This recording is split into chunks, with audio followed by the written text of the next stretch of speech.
Okay. E36 Unfiltered, aka the Unfiltered Room with Mr. E. Gray. Introducing all the latest names and the latest news. Hottest take, he the new face, yeah, the new sound. But keep it old school and raw interviews from local athletes, and even digging out for entertainment too. Own style, he got his own lane, it's unfiltered out, but keep it raw, man. New content to keep the people ready. E36, no Jerome Betty, it's real dialogue and real conversations. You keep it real, but we real. Mr. E. Gray in the building. E36 Unfiltered.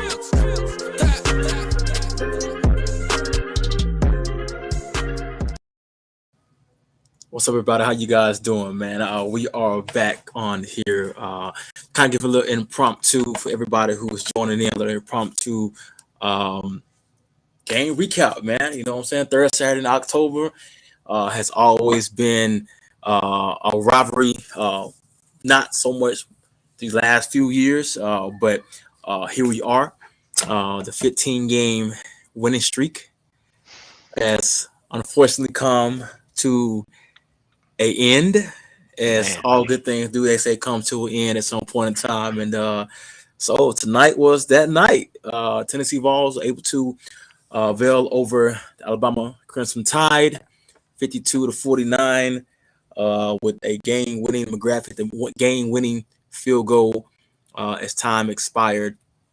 After we also had that same very chance, and surprisingly, I think if you would have picked the odds, who was going to make that kick, I'm sure 99.9% of people, whether they're a Tennessee fan or Alabama fan or whatever, anti-Alabama fan, whatever it may be, would have picked Will Riker over Chase McGrath to make that field goal kick. However, when the game was on the line, things had to be played.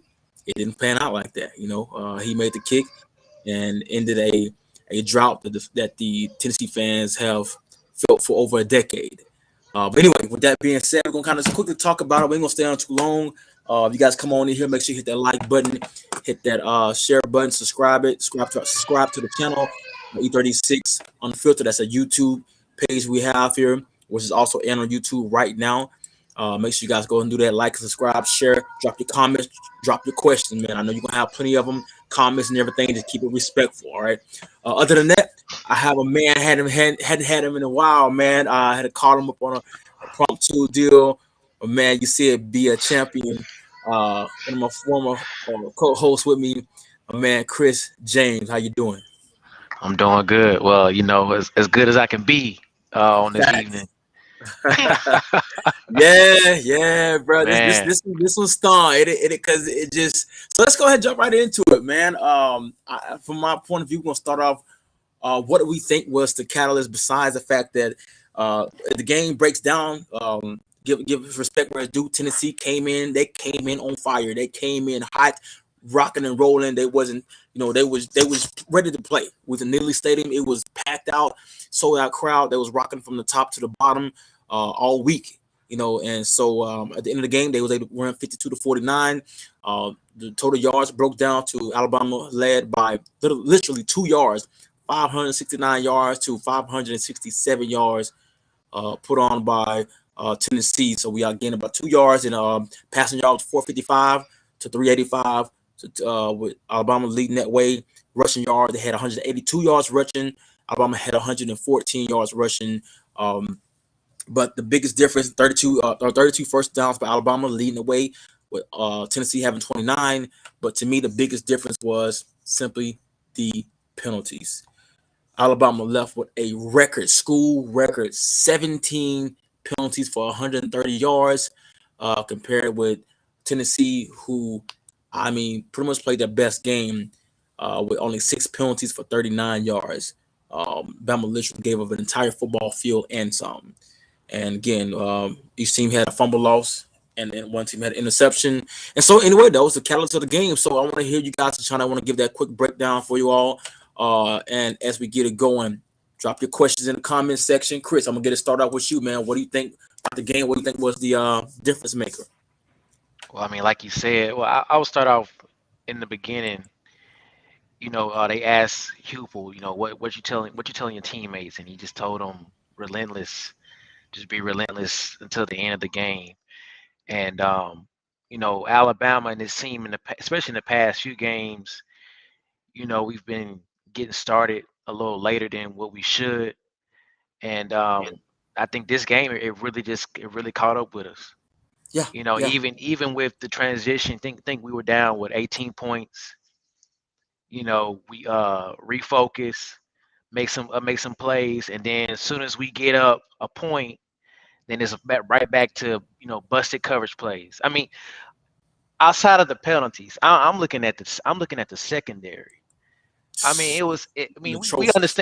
understand how to play. You know, we all play ball. You understand how to play the stack receivers. You know that motion. One motion was throwing everything off, and it was losing the Yes, guy right up the seam, right up the seam. yes. It's one thing. You know, you say okay, somebody came around, did a wheel, and came here there, but you talking about a guy right there on the line, right up the seam. Like it wasn't Alabama football to No, me not at all. when it comes to Yeah, the secondary. it was something that, like you said, we haven't seen. I mean, it was what got me, and I think from teammates, man, Bama legend made a comment. Rashad was talking about, if you got a receiver setting, Wyatt can't take nothing from the guy. Blazer. I mean, he's tall. He was bigger than the receivers we had, the cornerbacks we had that was playing him against, and the safeties. And the guy was just outrunning the foot race. Like, it made a lot of safeties and our nickels seem like they were stuck in mud. But you have a guy who's setting a record of 5 touchdowns, 200 some yards. You don't make any type of adjustments. I don't see. I mean, you got to do something. You got to do something. But I will say And this: at the same. I'm sorry. Go ahead, Chris. I was about to say, and what was I mean, he wasn't even the go-to guy. You know, I think No, it was tonight. Brew only had a couple of passes his way, but Yes. we talking about, I think this guy was probably like the third option on the team. Yeah. Just kind of came out of nowhere. Yes. Right Yes. up the slot. Like it was ridiculous. And what it was, Brandon, people understand. Like I was talking earlier. I'm like, oh, this is a bad situation because it made because we have no coverage. Like, they weren't even going to Kool-Aid. Kool-Aid was he was over there in La La Land. They weren't even trying to go at him. They like, oh no, we leave that alone. But Terry Arnold, oh, we're going at you. We're gonna try you. And then when he started making some plays, kind of making some adjustments, things of that nature, then they found that stack. They found the weak spot without putting the one-on-one up mismatch without safeties and some of our nickels. Branch lost some money. Helm lost some money. Malachi Moore lost some money. It was a game of exposing. It really was. But I would say this, and they did something that if you play this game, you see this. They had it stacked where wide side of the field, everybody's wide. The whole middle of the field was wide open, so they made the safety have to stretch out and have to play. And now they made some adjustments in the third quarter, second and third quarter, which helped slow them down. But you talking about wide open middle fields, you got to take some away, and you want to stop to kind of squat, but normally on a down and distance, second and third, like a second down, maybe third down, they're gonna kind of be setting these things down to kind of get to the sticks. Tennessee said, "Now we're gonna defeat the odds. We're gonna Exactly. go. We And know." that's You should exactly. sit on it, but they I was mean, going deep. you watched it. Because I it's in the watched mud. it. I watched it. That the one when he was on the right side of the field and he went straight up. I saw the safety step up, and then I saw Yes, the safety, because the way he stepped up, he made the wrong turn to go back. Instead of turning back to go upfield, he turned below and then hit the angle. And I was like, if he had shifted his shoulder and hit like he was supposed to, but he was too busy thinking about, okay, short yardage, let me step up, what we're and they gonna do? caught him. Yeah. Caught him, and dude was too fast. And then another thing too, though, you got to think about this too. The pass rush was almost non-existent. Oh yeah, it was Like because they didn't have Will Anderson was quiet tonight. Yeah. I mean, even the time when he could have got back there, he wasn't. And then the times where the majority of the time it was 3, 2, 1, boom, letting it go. So it made the pass rush obsolete. They couldn't walk Dallas Turner couldn't get back there. Will couldn't get back there. They was gonna double him or whatever. Like any type of stunt they was running. By the time they got around to the stunt, the ball was already out. Like it was literally zero to. It was like a very minimum to zero of coverage going on in that secondary. When it came to the mismatching with the safeties and the nickels and stuff and dime, like they even brought 6 DBs out there, man. That was the biggest thing. One thing we always talk about we're coming from going into the game and we come out of the game. We always can determine most times who's going to win or lose that game based on how many big plays we got. Big plays, anything over 20 yards or more, big play. You have more than 4 of those in a game, 9 out of 10 times you losing. Like the simple fact that Bama was even in this game after giving up over 130 yards in penalties, and not to mention the big plays they've given. It was a blessing that we had somebody like Bryce Young, who is a one generational type of talent that he put on the show. Him and Gibbs put on a show. Other than maybe that one drop pass that Gibbs made in the last drive, that either would have got the first down or he could have scored. Other than that, the guy was pretty much flawless, and that was a big drop. That was a major drop because he probably would have walked into the end zone. But go back to what I was saying. If it wasn't for those 2 plays, man, we're not even in the game, bro. It's not even happening. You know, it wasn't for those 2 players making those plays like this. Like I said, because the defense gave little to no resistance for the majority of the time, man. You know, and I will say this, man. I can move to another part of this. The penalties. I would say this to this day, I've never seen since I've been watching the ball of these new rules of targeting hit on the quarterback. I've never seen a quarterback, let alone a quarterback, it's a reigning Heisman Trophy. That's equivalent of the NFL MVP in the college league to get hit, even questionable in that head. The way he was getting hit with the following things that happened with Tua Tagovailoa with the Dolphins and things. And to see that type of hit that was hit on Bryce Young and no flag was thrown, like it took a minute for them to get the one in the end zone for them to even challenge that one on Thomas. I think it was his name of 21. And then they looked at like, he had it. It's like he had his shoulder in there a little bit. I mean, like, I'm like, wait. You clearly see the dude ducking his head down. I'm talking about it was here with a crown in his head. All the way here. He first of all, he had to shed the block. He shed the block, and he took at least like 2 or 3 steps, ducked his head down. At that point, when you ducked your head down, you're like, okay, I'm gonna get this hit regardless. We already know how that is. Like, you want to get that hit regardless, and that's basically what he did. Like, I'm gonna get this hit regardless. He did that. Right.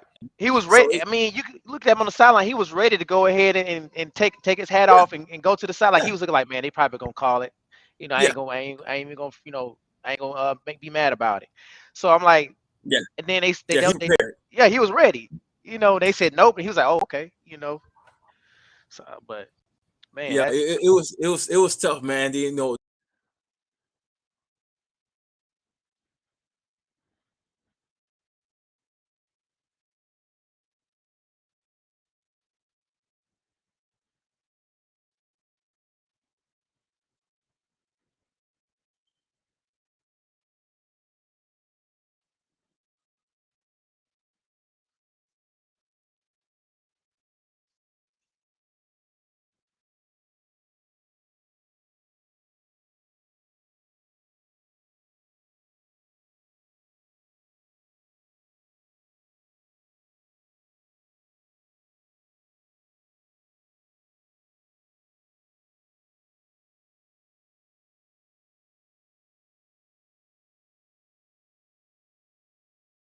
Here.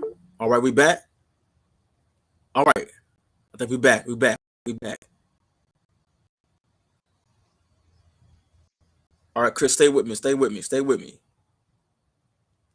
I got you. All right, you with me?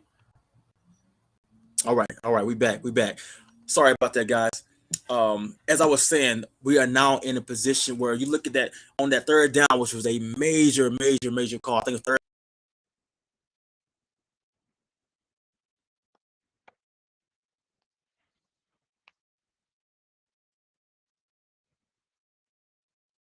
I'm like, okay, I'm thinking things going great. We running, we moving the ball, we getting it going, and Kool-Aid stepped out of bounds. Then literally he probably took out the hat, sat on the bench drinking water. Then also ref like, you know what? Oh no, this ain't right. We can't let that happen. Oh, flag. Yeah. Wait, what? What are we? Wait. What? How? Where'd it come from? I could have in my mind like, okay, a legal block in the back or something.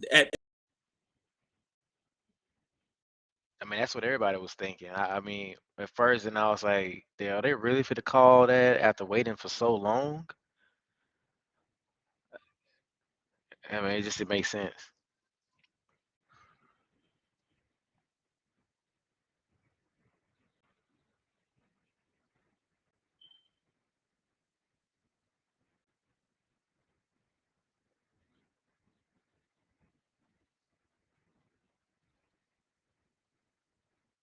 But nevertheless, man, that play was called, and it took away a very, very big momentum shifting play, a game changing play. That was not in our favor, but that was a part of it, man. But let's talk about what things that we as Washington, Alabama, what could we have done differently. And some of these, what all these transfer, man. All this talent and these elite receivers, the speed and things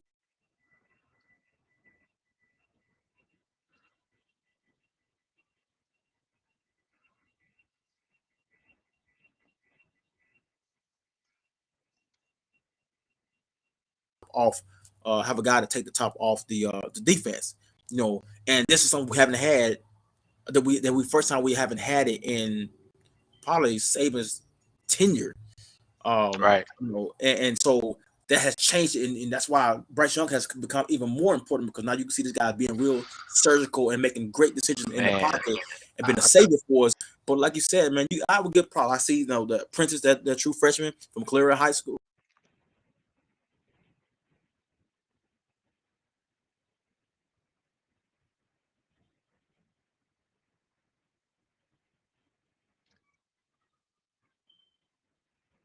Special, but these guys are very, very young.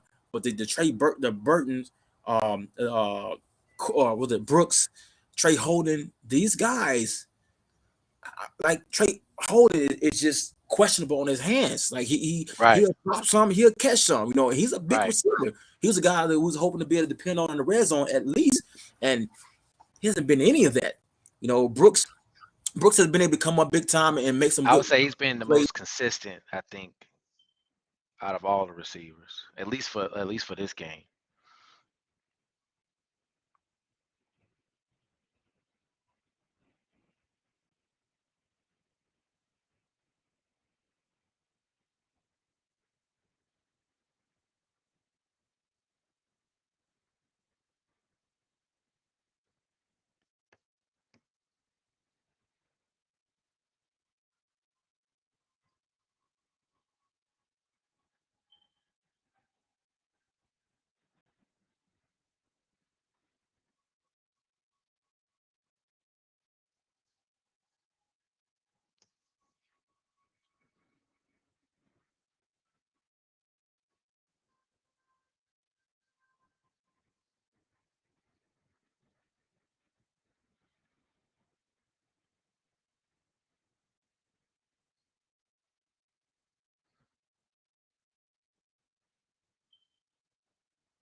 All right, I think we're back in.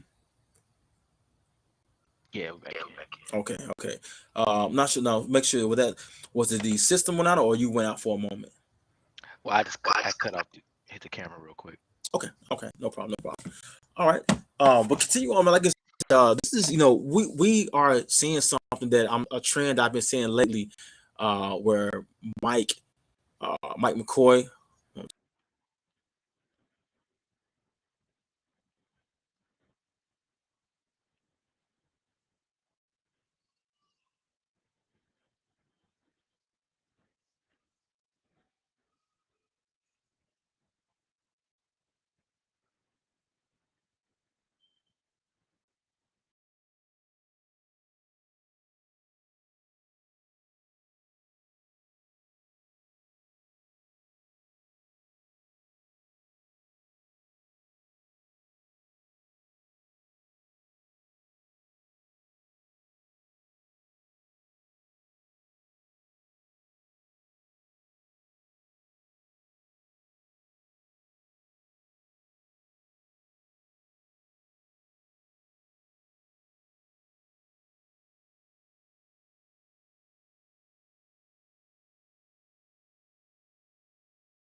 All right, guys. I think E. Gray was having some technical difficulties.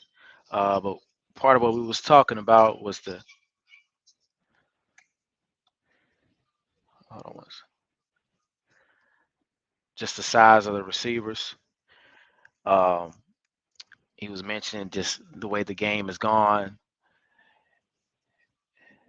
Let's see here, I'm getting some feedback here. Hold on one second.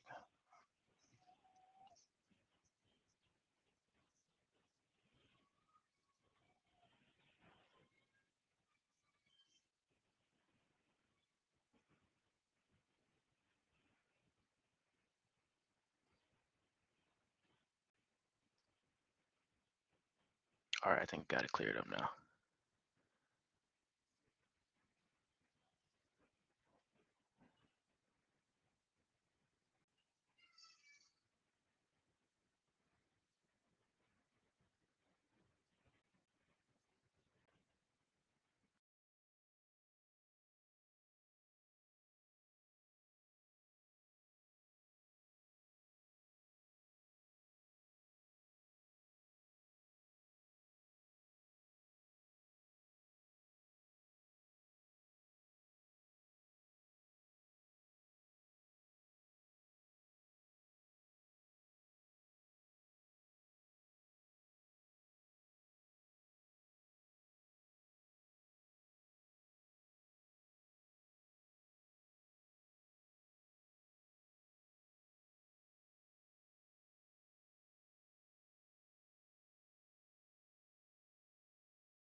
Okay, perfect. I'm actually in. I don't know.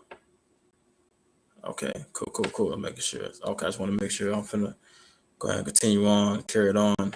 Sorry for that, guys. We experienced definitely some technical difficulties going on with the system. Give me just a second. I changed my location. Try to accommodate this mishap. What's going on? So anyway, I think my man Chris is back in here. So we are back rocking and rolling to make sure everything is still good and going.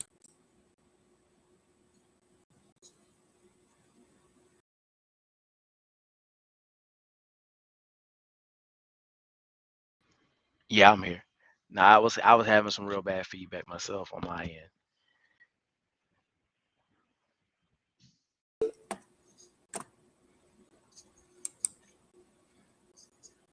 All right, guys. So we are back. I am about to conclude this because we are having 4 out of 2 minute issues, guys. I'm sorry for that. But sometimes when I think it's Tennessee, man, Chris says Tennessee Ghost. Tennessee, yeah, Tennessee Ghosts and Demons. They Yeah. mad at what you talk about the game. Hey, Exactly. but the thing is, we might see him again though. We might see him again. Um, with us being the West, them being the East, we might see him again. Yeah, that's the great thing about it, man. We look at the end of the day. I'll be very much excited to, because again, to be able to get in that position. Because I'm looking at how things are going to play out. We went out on the West here, handle our business. We're going to looking at it as it looks right now.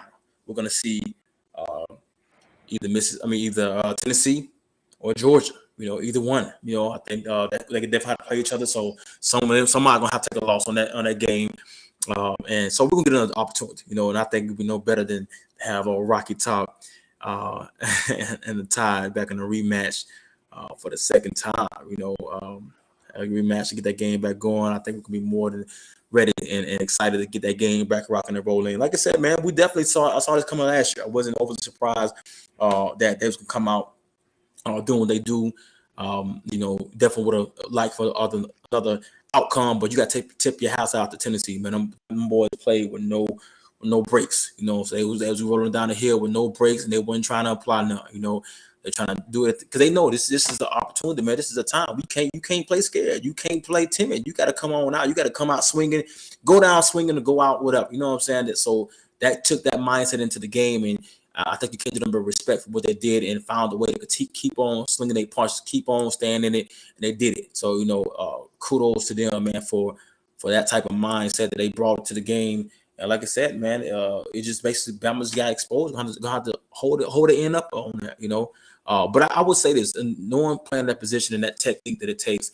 I don't know how many, who, if any, can come out of a game like that unscathed, where you have to play off because they stacks only one corner, only one defensive back can be up, which that was a corner of pressing, so you can kind of clear everything out, so you can be able to not be bumping to each other. So they got that part going good, but not being able to have any hands on them. It's pretty much like one-on-one drill. Which we know if you play a one-on-one drill with the quarterback and DB and nothing else, you pretty much it's an advantage off the offense, because they know where they're going. They got all this field, right? They kept on playing with it, man. And one thing I will say, I was shocked when I saw the rushing yard that they had 182, 114. I'm like, I don't even remember these yards. Like, when these rushing yards take place, you know what I'm saying? The air raid was on so hard, you didn't really pay attention because the running wasn't hurting us. It was more so, like I said, this big plays, man. Every time, my whole mindset was and Hendon Hooker had a couple of chunk plays that kind of added to that. I think that's true. When you really think about it in totality, it was more the mix of his scramble when needed. Yes, he definitely was able to get out on us a few times, and I know they try to compare him with far as the Heisman race. But if you look at the game today, and I was comparing, I was like, okay, let me look at what Hendon Hooker doing as opposed to what Bryce is doing. And without Bryce, Alabama had no chance. Like, when you talking about the best player in college football, I still say it's Bryce Young at this moment. Yeah. I mean, he played. I'm gonna say he played a smart, good game. But he did not do the things that Bryce was doing to put them in position. I'm talking about when your receivers have to go methodically down the field, go through your progressions. Methodically go. Exactly. All the things you look for a quarterback to do. Not only that, he was doing some NFL-esque types of throws. I mean, we talking about hands. Windows are this close, and you talk about a receiver open. Yes, throwing a receiver open. Throwing to where the defender can't reach it. Throwing the ball to where only like when not To'o, Latu, yes. When on the sideline, when he dropped that ball, yes, it was low and to the side, but why did Bryce do that? You know what I'm saying? He was looking at positioning. He was looking at the leverage of the defense. And the inside, he had to go to the outside away from his body. Latu, being experienced, should have known that's where the ball was supposed to go. He should have been prepared for that. But those are the things that Bryce is doing his job. I would say that he's doing his job to the team. The best you can do it. The best you can do it. I want to point something else out. That is very what sets Bryce apart from any quarterback, especially in this game. It's the time where he had to scramble outside the pocket. He was never really scrambling to run. He was scrambling like he would set him up, and also he had to hit a break, boom. But he was doing it so he can see that window that he saw coming. And he did that multiple times. It's always pass first for him. Pass first for him. Man, like he did that. Like he set that up. I'm over like run. I'm no, I got this. I'm good. And so seeing those type of things, that's what's going to separate from. And I kept on saying, I watched the game. I said we gotta make Hooker have to methodically drive the ball down the field.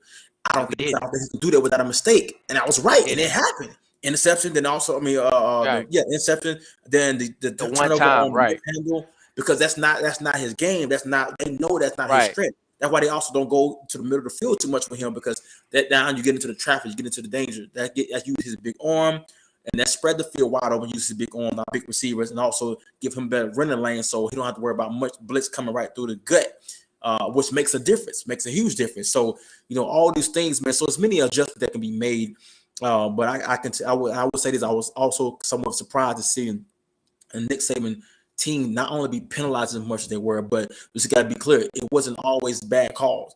A lot of things were pre-snap penalties, offsides. Numerous of jumps offsides coming on. Players getting to jumping the gun as well on the receiver end, and a lot of that was due to the crowd. Tennessee fans were in there rocking, and I know from my experience, it can sound like popcorn just popping in your ears. It can get crazy out there, very, very crazy out there. And you can see for the first time, man, that in a while you saw them truly getting rattled. Like any and every player was out there was kind of getting rattled, man, which was definitely not what you need to see in that type of environment. But you got to see it kind of eventually calm itself down. But we never could get the crowd out of it consistently, man, because again, we kept on giving them big plays, kept on giving them life, kept on giving them. You can saw when they had that fumble and Dallas Turner picked it up and ran it in for the touchdown, you can see the air just like it's almost like a PTSD. Fan, they was like, "Oh my God, it's happening! It's happening again, right? It's happening again, right?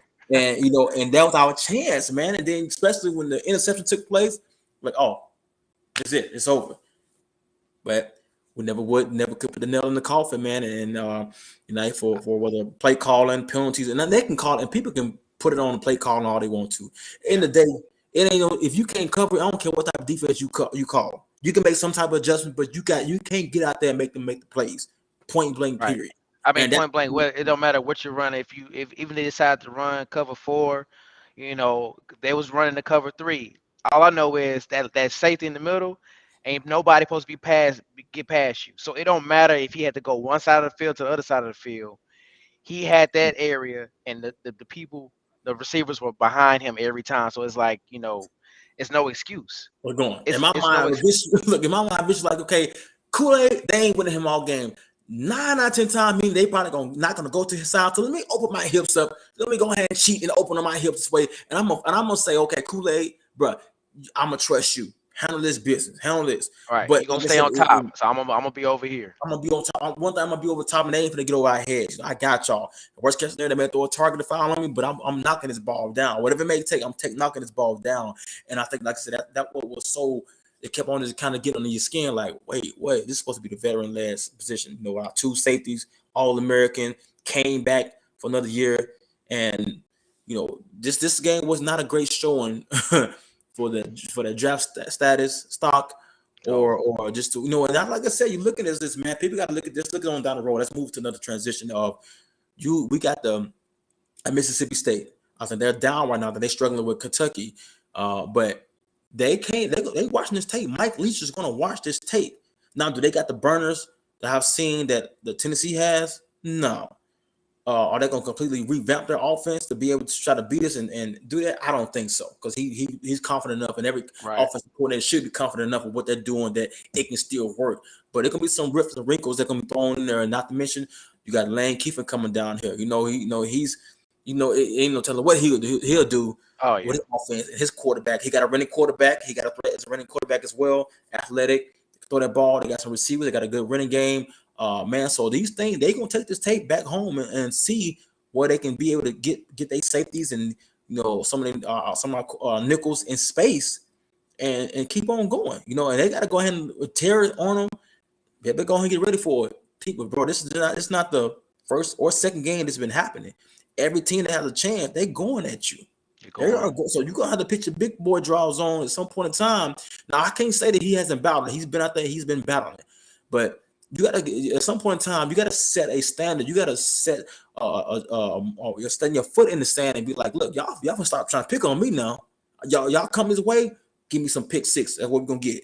But right now, he's not showing that, and I wouldn't be surprised. Which also brings to my next question of my thought process is, what is really going on with Eli Ricks, with the Kareem Jackson guy, I think it's Jackson, the other guy, the JUCO guy, number 6 and number 7. I'm like, now either they doing just that bad in practice, or they in the doghouse or something we don't know about. Yeah, that why they haven't made some type of switch, especially this week with such a big receiver that was clearly outmatching on his size and every other spot. I'm a question too about.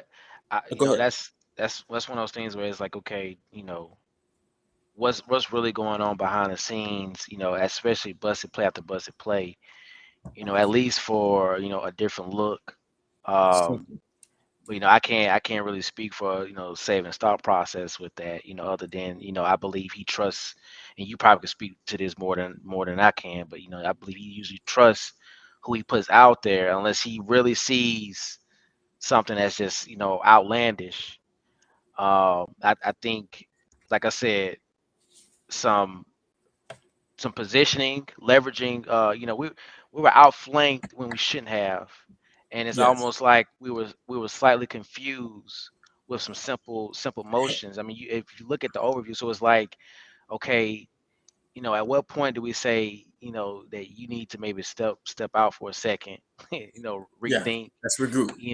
regroup, but it happened. I'm still, I still don't really understand it. We all know the safety is the last line of defense. Like, nobody gets past you. You should not be trying to step in to any plays that you see short, you know, especially after the first couple of times. Like, okay, you Yeah. had the stack play where they did the slant out and up, and then but when the one straight up the seam, I really felt like there was no excuse for that one. I said, okay, I see you, they got Yes. you on the one, but he literally just ran straight up the field. At what point do you take a step forward? I play DB. Your first step is always backwards. It's always backwards. So that's why I'm looking at, like, you took your first step was forward, not backwards. Like, you gotta be thinking past first. I mean, we never. I always, coach, he would say before the game, don't get burnt. You better stay, you man on man. Yes. You better stay on their hip, stay on top, and if you the safety, you looking back first and making sure nobody getting past you. And it's the simple fundamentals. And it's like it was like slipping right out of our head the whole game.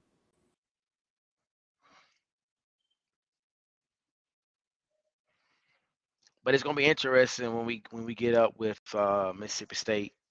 Like you said, I don't think they can really stretch the field as well as Tennessee did. Although I was surprised at what Jalen did to us this game. But I don't think Mississippi State can do it exactly the same way. I know they're gonna play smash mouth a little bit, and see to kind of keep it balanced, because they're gonna need to. And I think that's what helped Tennessee also. They stayed true to the run game throughout the whole game, which helped them out with those long passes. I mean, like I said, we were stepping up and creating gaps in the middle of the field because we were trying to respect the run game, and the fact that Hooker might run it. I agree. Uh,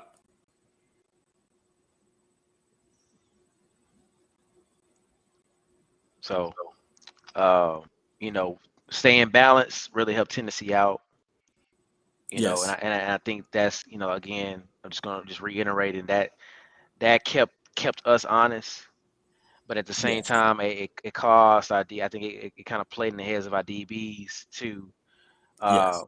the fact that we wasn't getting the backfield pressure that we normally get, you know, from the front. So, but we'll see what happens with Mississippi State.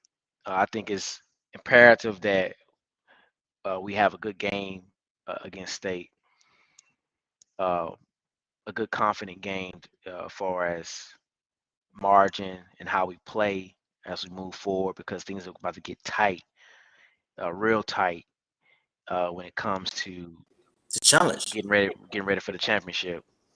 I like that. I like your thought on that, man. Get ready for the championship. Yeah, man. So like I said, this is what it's gonna be, man. We're gonna see what's gonna happen.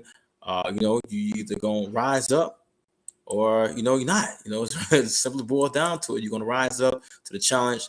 And I fully believe, Bama will. You know what I'm saying? So if history has anything to show for it and just who we made of, it's going to be back. So I'm definitely looking forward to that, man. And like I said, we just kind of want to come out here and get a recap, man. And once again, as we leaving off, I will not hesitate to say, Congratulations, Tennessee Volunteers. You guys came out and played a heck of a game. You did what you needed to do to win and leave out the victorious and to end that 15-year drought. We loved it while it lasted. I'll say, hey, let's go ahead and wipe it off and get a new one started time next year. It's going down. Here he is, guys. E36, my man Chris James came on here. Shout out to Chris James. Appreciate you for jumping on here. Sorry, guys, for the technical difficulties. If you're E36, E-Grade, we out of here, guys. Till next time. Thank you very much. Enjoy you guys' night. Be safe. Be smart. All right. We back. We be back. All right. Peace.